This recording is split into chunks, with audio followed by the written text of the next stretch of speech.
This is The World Unpacked.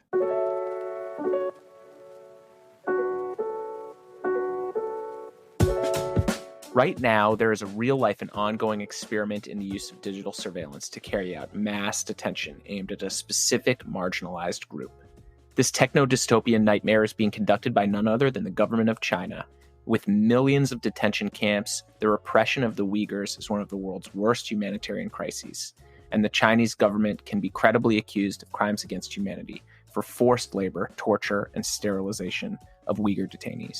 Repeated leaked documents make clear that these allegations are serious, but the complicated reality is that China is a big, economically and militarily important country whose power to shape this century's innovation and technology competition must be reckoned with, and whose cooperation on things like climate change is vital to the future of the human race. Here to guide us through this perilous examination of China's repression of the Uyghurs in Xinjiang is Megha Rajagopalan, an award-winning international correspondent for BuzzFeed. Her and her colleagues won the 2021 Pulitzer Prize for their groundbreaking reporting on the mass detention of Muslims in Xinjiang. Here we go. Megha, welcome to the show. Thank you so much for having me on. So tell us a little bit about yourself. How did you get involved in covering what's going on in Xinjiang? I kind of went to China first as a reporter in 2012, and I was covering like general news and politics for Reuters at the time. And that involved covering like a whole basket of issues ranging from diplomacy to national security to issues around healthcare and social issues. And I guess in the time period that I was at Reuters, there was sort of a lot of stuff happening in Xinjiang. I had sort of backpacked through Xinjiang as a student, and I was just really blown away by how beautiful the entire region is, how distinct the culture is there, and how different it is from other parts of China. And I was really keen to keep looking at the issues there and to keep reporting. During the time I was at Reuters, basically the region had come out of this period where there were riots in the capital city of Urumqi that had left a lot of people dead, both Uyghur people and Han people. And as in response to those riots that the government, said was sort of instigated by Uyghur extremists, a lot of people were arrested and there were crackdowns put down on like religious expressions of religious faith sort of throughout the region. And then during the time I was at Reuters, there was this kind of series of knife and bomb attacks that happened at public places in different parts of China. There's at least one that actually happened in Xinjiang, but there was also an attack on a train station in southwestern China. There was a guy who tried to drive who did drive his car into Tiananmen Square in Beijing, and those attacks were also blamed by the government on Uyghur separatists and extremists, in particular Uyghur separatist groups. And in the aftermath of that, the government started really cracking down on Uyghurs, Kazakhs, and other ethnic minority groups in the region.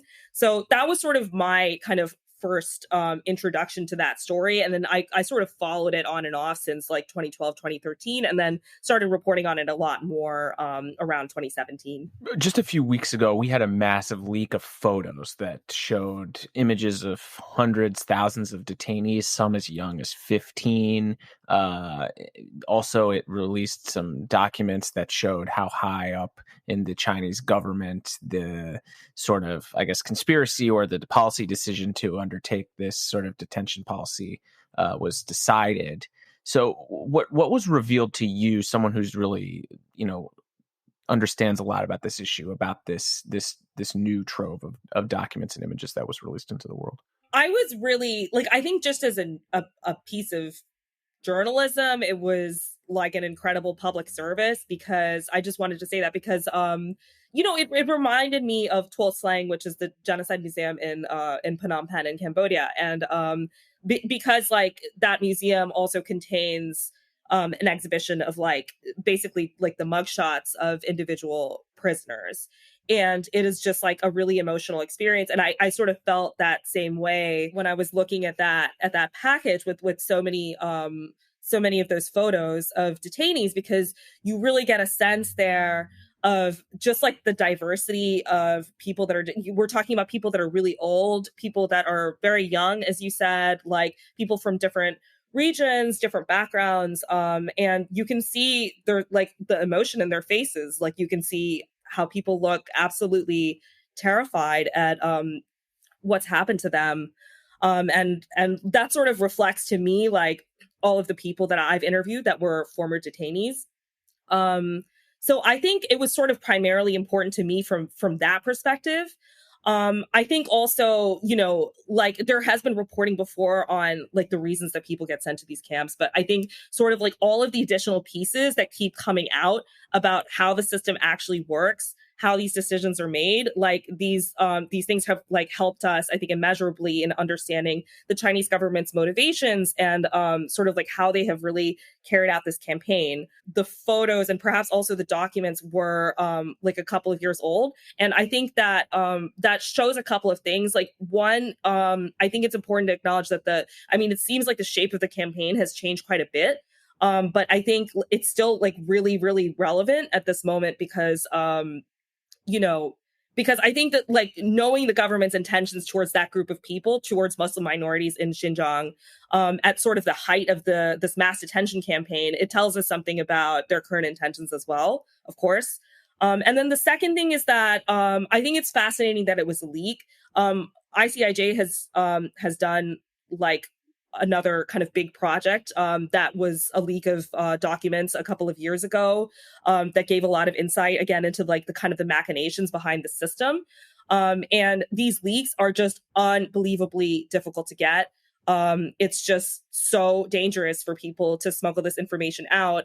And it takes a lot of coordination. It takes a lot of trust with journalists. And I think the fact that there clearly was some time lag between the photos and documents and like the time that we're seeing all of this as newsreaders, it's like underscores like how difficult that really is. And it's also like, to me, it's a central problem in my reporting because I feel like as a reporter who's working outside the country, there's always a little bit of a lag in the information that we get. And that then affects the public's understanding of what's actually happening in real time. And that's, I think we talk about this more, but like, I think the lack of access has really like exacerbated that problem in covering this story. So you mentioned a couple things I want to follow up on. I want to start on how the campaign has changed. I mean, it's not like the attacks that you described that sort of awakened the Chinese government and people to this, you know, threat of terrorism that, you know, they believe it comes out of Xinjiang, you know, and then bang, the gavel is hit, and all of a sudden they've got this tremendous sort of dystopian repression campaign. I mean, how has the campaign against the Uyghurs by the Chinese government developed over the period that you've covered it in the years since? Yeah. So essentially what happened is it like at the beginning of that period, the party boss from Tibet, Chen Quanguo, who the party boss in the Chinese system is like the top official. This guy, Chen Quanguo, was moved to Xinjiang in the same role, and we started seeing the rollout of all of these new systems. So as far as I can tell, it actually proceeded like pretty quickly in the beginning. And we've looked at some of that around just like the architecture of the mass detention camps, but even in all these other areas, like for instance, in terms of surveillance, like by the time I visited in like, I think fall of 2017, all of the surveillance architecture was like far more oppressive than when I had been there in the past. So like, for instance, you had roadside checkpoints everywhere. You had police officers like stopping people in the street, sometimes like little old ladies, and asking for their paperwork. Like you had kind of like airport style security and checkpoints outside like places like shopping malls and schools and stuff like that. And you had like really open discrimination, I think, by police forces against Uyghur people. Like, you know, I even went to a checkpoint and saw that the ethnic minorities were getting into a separate line for like a more extensive screening than people that looked Han Chinese. So all of those things were happening. And at the same time, the other kind of big piece of progress in those early years was the construction of the mass detention camps. So that's something that we've really documented. And I think that what we have found through our research, which has included analysis of satellite imagery of several dozen of these camps, and dozens of interviews with former detainees, as well as other kind of documentation. What we found is that like that campaign has taken on this kind of pattern, which is that in the beginning there seems to have been some sort of edict to really round people up en masse and detain people sort of very, very quickly. And a lot of the interviewees talk about the kind of mayhem of that time when in kind of 2017, when nobody really knew what was going on, but everyone was sort of afraid because people would just disappear like in the middle of the night. And what was happening is that the government, sort of unable to build dedicated facilities for this very quickly, was then retrofitting these pre-existing public buildings. So places like retirement homes and sort of vocational schools and other places like that, they would put all the security architecture around it, like, huge fences and barbed wire and cameras and all these things that distinguish prisons from other kinds of buildings. And then they would essentially process lots of ethnic minorities into these facilities. And this happened very, very quickly. And it was noticed when it happened, not only by the media, but by international organizations. But I think what happened after that is that, I think the government realized that, I don't think these buildings were ever intended to be a permanent place for people to stay, because you cannot really turn a retirement home into a prison. It's not really built in a way that it should be in order to outfit that many people. So in those early years, a lot of the former detainees, they talk about these really intense overcrowding situations, even dearth of food, dearth of place to sleep, all of those things. And when you talk to detainees who were held a little bit later, they talk about being moved to these facilities that seem to be purpose-built. And that's another thing that our investigation discovered, is that the government in these years from 2017 till now has been on this massive campaign to build new, large and high security facilities in order to house detainees and prisoners. And I think that what that has told us about how this campaign has developed is that this government is interested in a much more permanent architecture in order to detain a really large number of people. And they have the capability to do that pretty much indefinitely. The reporting you've done is pretty remarkable because, as you say, you're not based in China. Certainly the Chinese government's not exactly making it easy for journalists, especially Western journalists, to go traipsing around looking for answers to hard questions that they don't want to answer themselves. I want to pause on sources. I mean, you're a journalist, you have very high standards. BuzzFeed is a high standards organization that demands good sources of their reporting. You're clearly getting people to talk to you here. And I assume they're doing so at great personal risk to themselves and their families. So can you talk a little bit about source development and then also just the motivations of why do you think these people are talking to you? That's such a good question. When I started reporting on this in 2017, people were really scared to talk because nobody knew what was happening.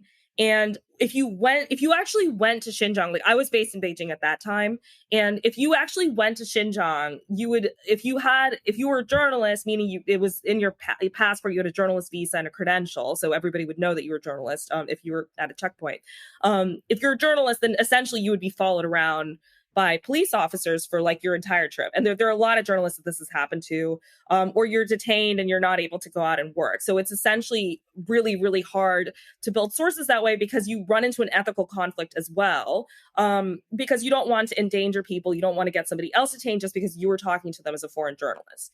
So that was sort of the first source building problem. And then so I sort of in the early days actually traveled to Turkey in order to try to get around this issue and talk to people who had left sort of recently with the mindset that they might be, feel a little bit more free to talk. And I sort of quickly discovered what is now sort of widely known, which is that China puts a lot of pressure on people on its nationals who live abroad. And, people would be afraid for their families that were still in the region. They would be afraid, certainly to be quoted by name, to be photographed, that anything that they say might have repercussions. And they would have been that's quite a logical fear to have because, that has happened and it happens often. So for that reason, I found it really difficult. And I use a lot more anonymity, I think, in the beginning than I would now.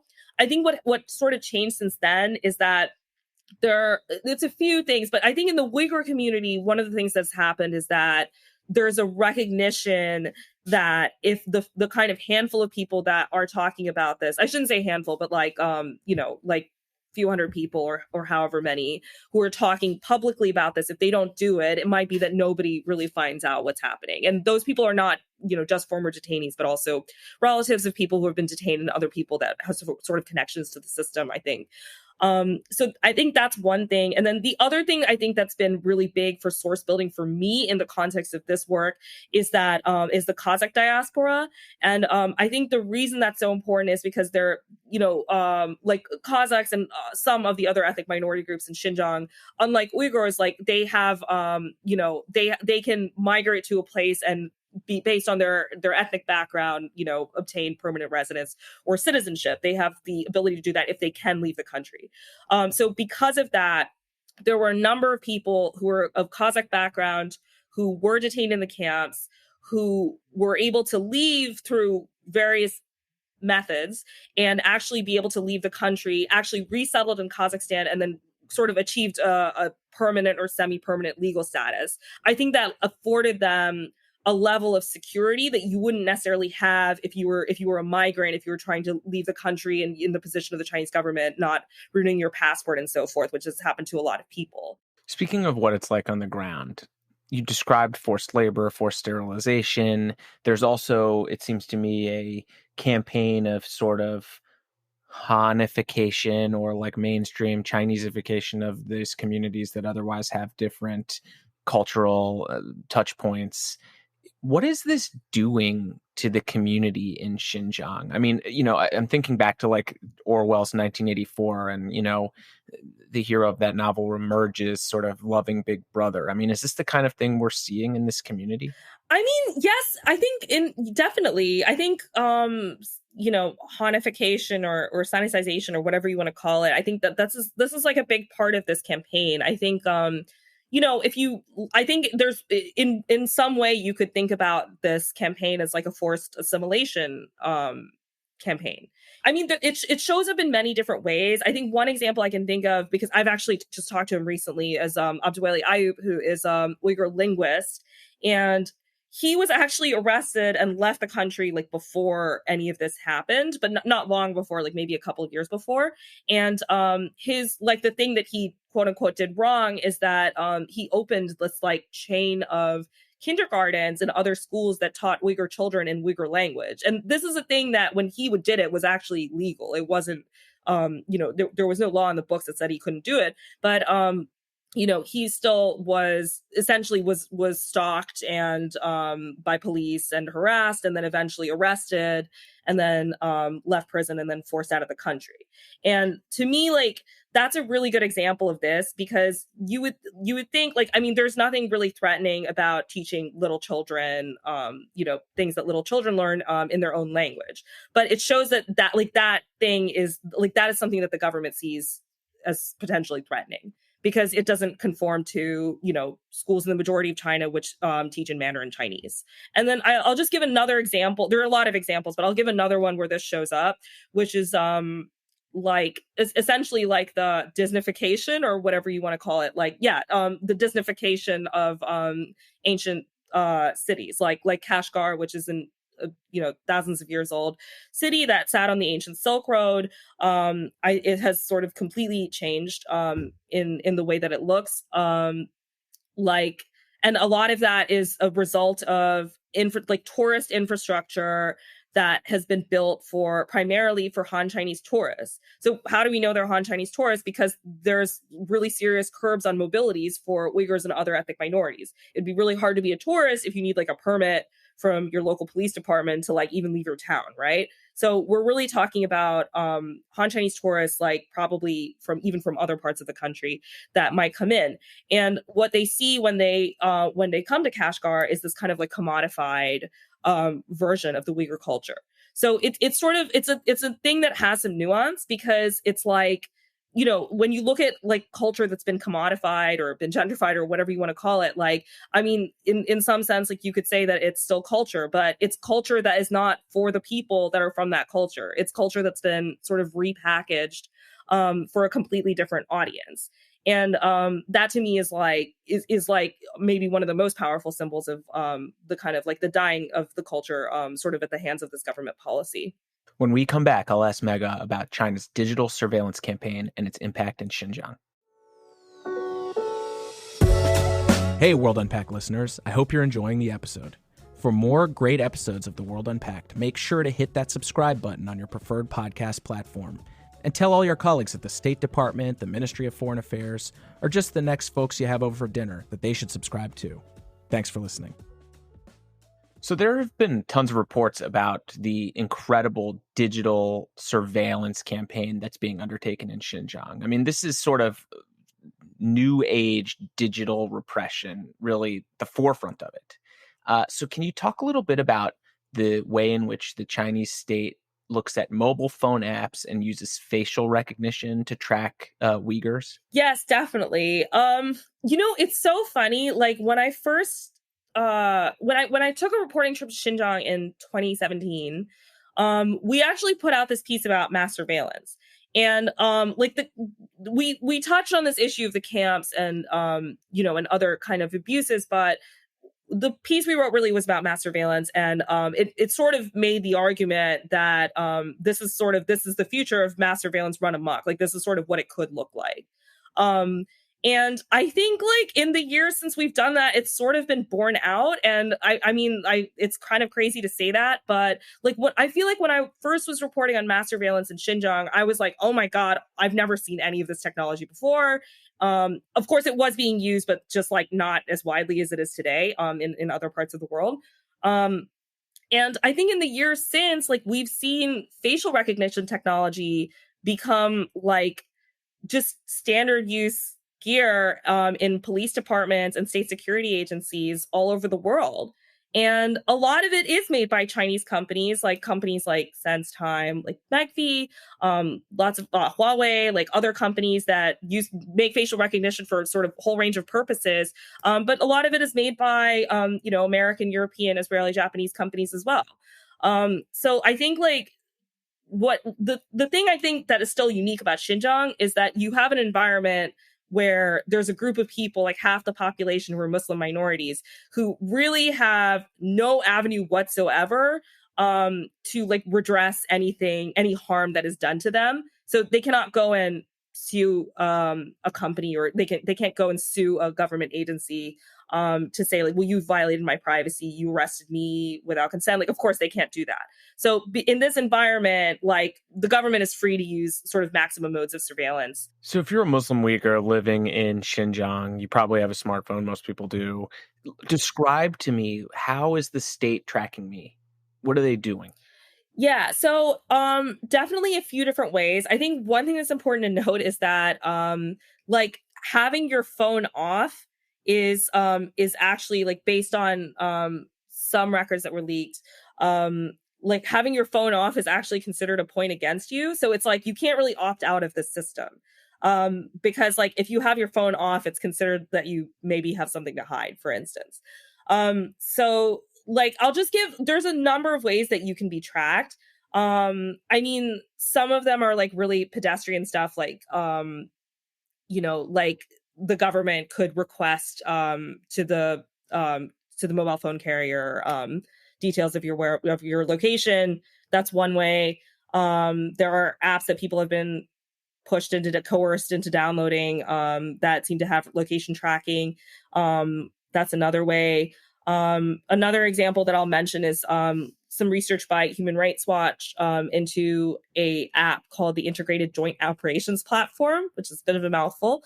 But anyway, this app, it's kind of some miraculous research. Like they essentially found this app on the Android store and they downloaded it and they reverse engineered it. And they had first heard about this app from like a source of theirs, who was a Uyghur, who I think maybe was a former detainee themselves. And like basically what they found is this is an app that is being used by police to log information about people. This is also something that you could consider to be kind of a form of cell phone tracking. And like the app logs all kinds of minute details about your life, like your electricity consumption, your movements, like sort of from town to town, like your relatives and your family ties, whether you're making phone calls abroad, your financial transactions. So like all sort of manner of stuff. And I personally have interviewed former detainees, small number of former detainees who have talked about seeing this app being used in like their interactions with police, like prior to their detention. And like this is kind of like a form of data-driven surveillance. I think that is, I think the one that is sort of most closely tied to the actual mass detention camps. The last thing that I would say about cell phone surveillance, sort of in the context of like the mass detention campaign, is that like people do get released from these camps because the camps are not, as far as we know, the camps are not really meant to house people permanently. There, a number of things can happen upon your release. Like one of the things that can happen is that you get a prison sentence, which can be a really long time.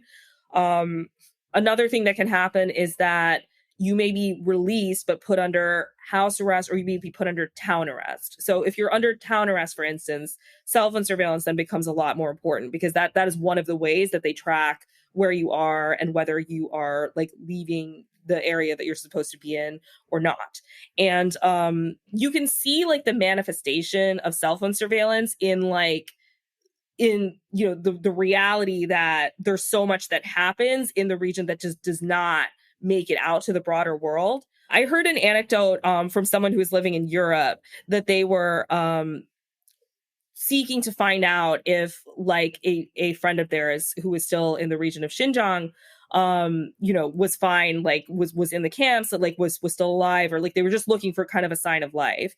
And they started realizing that she was okay when she started using her WeChat Moments, which is essentially sort of like the Facebook feed function. And she would just like posts. Like she wouldn't really post anything. She would just like them. And for them, it was like this sign of life. And they sort of knew by instinct, like not to contact her because it could have endangered her. So, I mean, it goes to show like people are so concerned about cell phone surveillance that they're not really even communicating with people, in the rest of the world.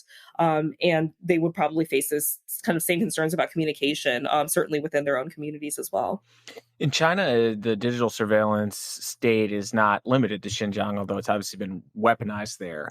Do Chinese people in the broader country, folks you talk to when you live there, see and understand the depth of the surveillance state, especially on cell phones, WeChat, that sort of thing? I mean, I don't think they're better or worse at this than anyone else. Like, I don't think Americans really understand that there's mass surveillance in our society either, because a lot of it doesn't, unless you, either did something wrong or authorities think you did something wrong, it might not even affect you, right?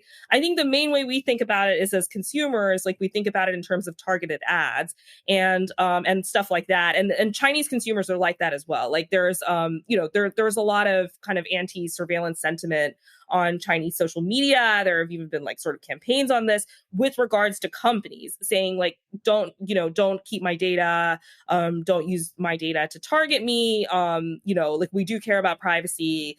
And like, I think for the average person, like that's probably the most visible kind of form of surveillance. I mean, obviously there are other things like, I don't know, just like facial recognition cameras is a good example, being used to monitor things like jaywalking in other parts of China. But like, you could make an argument that there is a social good there, right? Like jaywalking is kind of dangerous and, maybe we don't want that. So like, I think people do acknowledge it. It's very hard to tell how concerned people are about government surveillance because you can't survey people for something like that. I think that my guess would be that there are probably a lot of people who think if this is what it takes for me to be secure, for me to be safe, then maybe it's okay. And like, I trust my government and, they wouldn't misuse this against law-abiding people, right? And like, there are people all over the world, especially, I mean, including the U.S. as well, who sort of have that mindset. So Michelle Bachelet, the UN Human Rights Commissioner, just announced she's going to leave her post at the end of her term. She just returned from Xinjiang and was criticized heavily for sort of helping the Chinese whitewash what's going on there.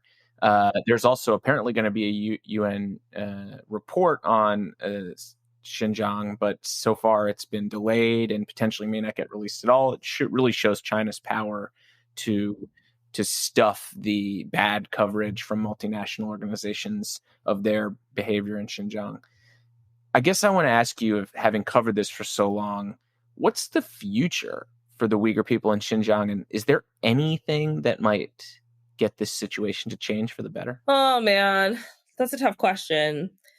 I try not to predict the future as a journalist. I think it's usually not very good. But yeah, I mean, what are the things that could affect change? It's a good question. I mean, I think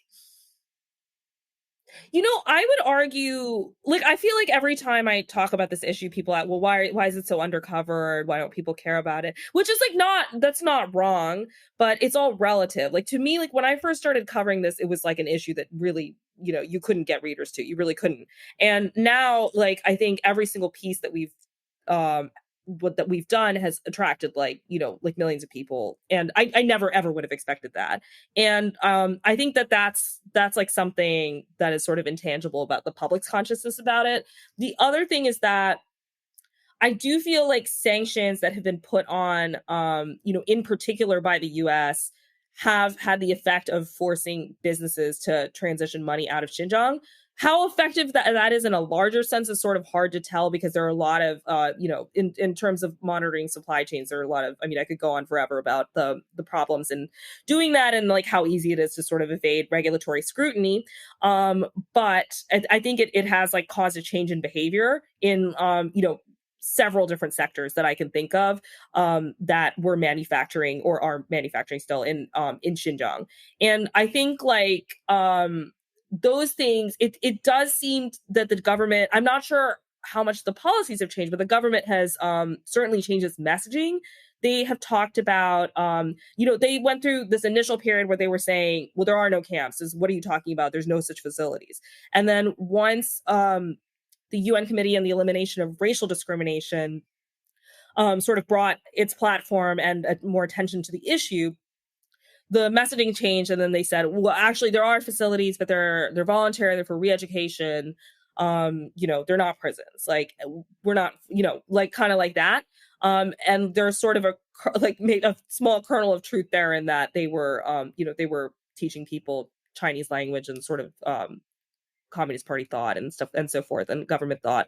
And then after that, they sort of started to say, okay, well, these re-education these transformation through education facilities are being closed down. We don't have them anymore. And then that was sort of in the course of the period where we were doing our research, and we found that the government was constructing high security prisons, even as it was making those statements, and sort of for months after, certainly. So I don't think there's any question that the government still has a drive to detain and imprison people in the region of Xinjiang. I think the question is sort of what form does it take? And does it take the sort of more agreeable form of a prison, where even if you have a kangaroo court, it's still sort of could be perceived as within the confines of a country's sort of sovereign right to carry out criminal justice within its own borders? Or do you have some other iteration of these so-called re-education facilities? Do you have, people being released from these facilities, but sort of living sort of with the shadow of being sent back to them all of the time, in this sort of de facto house or town arrest, which is being free, but you're not actually free at all. I think those are all things to think about, just sort of being credulous of how the government is framing it, how much their framing has sort of changed and evolved. I think that's sort of part of the answer. I have lost a little bit of faith that, international organizations are going to sort of take serious action in the way that it might have been hoped that they once would have. But I think also the UN has, quite limited powers in this area as well. The ICC has limited powers because China's not a party to the ICC, for instance.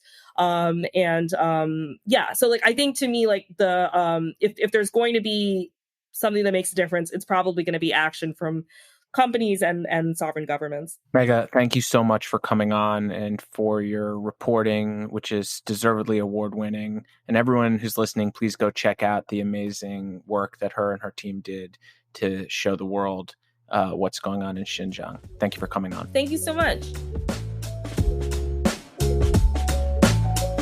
Thanks for tuning in to another episode of The World Unpacked, a podcast produced by the Carnegie Endowment for International Peace. You can find us wherever you get your podcasts, and if you like the show, please rate and subscribe. The World Unpacked is produced by Cliff Jayapranada and Clarissa Guerrero, and edited by our audio engineer, Tim Martin. See you next time.